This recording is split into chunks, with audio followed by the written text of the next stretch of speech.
Fala galera, questão número 65, questão de indústria. Aí a indústria geral, ele está falando dos modelos de produção, né? Seria aí tecnologia e trabalho. Eu estou falando da competência de área 4, habilidade número 16. Aí o texto diz o seguinte: a Ásia é atualmente o principal produtor de chips para semicondutores. Informação importante aqui para nós, ó. A Ásia é atualmente o principal produtor de chips e semicondutores, equipamentos usados na fabricação de diversos produtos eletrônicos, desde carros até smartphones. Entretanto, as fábricas do continente precisaram fechar temporariamente devido à pandemia e alguns fatores climáticos. O cenário criado, portanto, foi de uma escassez de chips. A falta fez com que diversas empresas suspendessem temporariamente a produção. O cenário criado foi de escassez de chips. A falta fez com que diversas empresas suspendessem temporariamente a produção. Caso de algumas montadoras no Brasil. Bom, aqui nós estamos falando de problemas que aconteceram ali durante a pandemia 2021, né? E aí, levando em consideração que o Enem ele teve um abastecimento muito forte de questões no final do ano de 2021, é bem importante você ficar atento ao que andou acontecendo no mundo no ano de 2020 e no ano de 2021, tá certo? Porque a grande temática era a pandemia.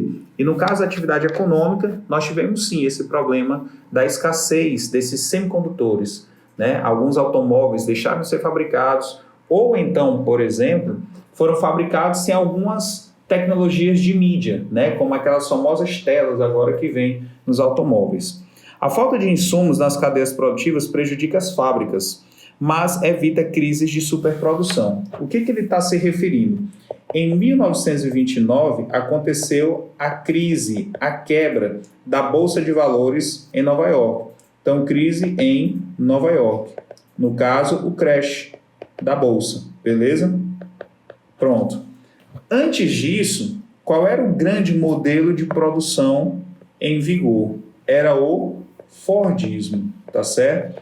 O Fordismo era caracterizado justamente pelo quê? Pelos grandes estoques, né? Pelos grandes armazéns com a grande quantidade de insumos para fabricar um volume muito grande de produtos para atingir grandes mercados.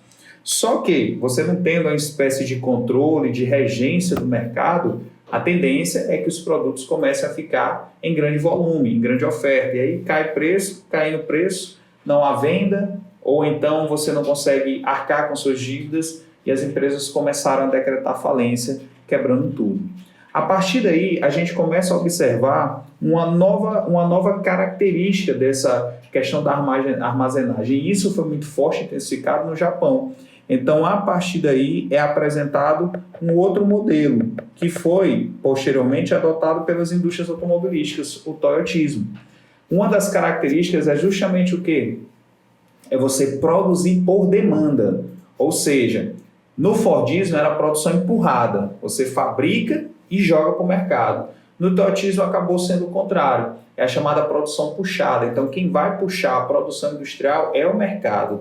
Na medida que o mercado vai buscando os recursos, a indústria vai fabricando. E aí, na medida que ela tem demanda, ela vai buscando os produtos nos seus fornecedores. É tão tal que as indústrias automobilísticas hoje não são chamadas mais de fábricas de automóveis, mas de montadoras de veículos. Por quê? Porque eles vão pegando insumos de outras fábricas menores, que vão trazendo os equipamentos, as peças para eles, e eles vão montando os carros. Só que, a partir do momento que você não tem reserva de produtos, ou seja, você não tem reserva de pneu, você não tem reserva de vidro, você não tem reserva de banco, o que pode acontecer? Sua cadeia produtiva ela é interrompida, ela é prejudicada, porque você não vai conseguir montar o carro todo. E foi isso que aconteceu. Com políticas de lockdown, por exemplo, na China, né, muitas indústrias reduziram sua produção. Então, não tinha suprimento para todo mundo. E alguém foi prejudicado. Então, esse modelo de produção e gerenciamento é o diretamente letra D, toyotismo.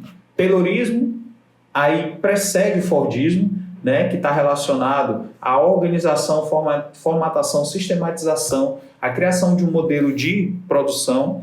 O Volvismo vem posteriormente, né? O Volvismo é a chamada produção social, onde o trabalhador, o operário, ele deixa de ser apenas uma ferramenta na cadeia produtiva E o uberismo, ele tentou se popularizar esse nome, mas na realidade chamamos de plataformismo, né? A atual era da cadeia produtiva. Valeu, letra D.